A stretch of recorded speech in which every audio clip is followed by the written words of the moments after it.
दुल्हा के भाई तो यही के हैं, लेकिन वो अभी व्यवस्था में व्यस्त है। ओके, जहाँ सुन रहे होंगे जरूर आ जाए यहाँ स्टेज पे। पता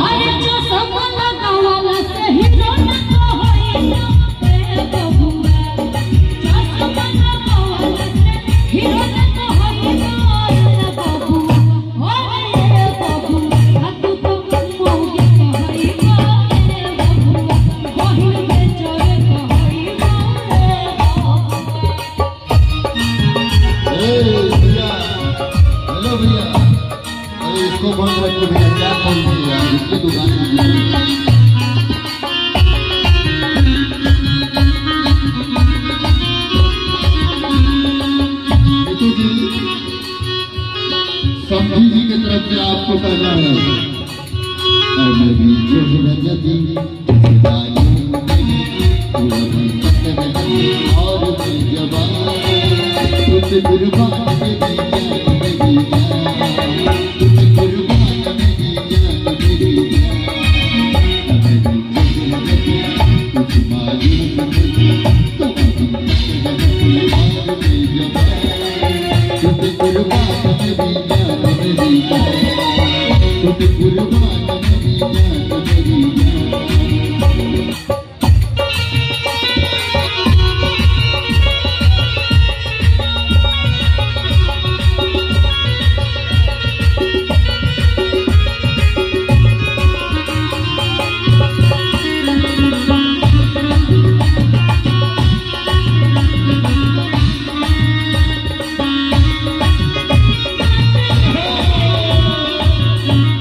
इन लोगों की तरफ से आपके लिए कहना है, कब आओगे,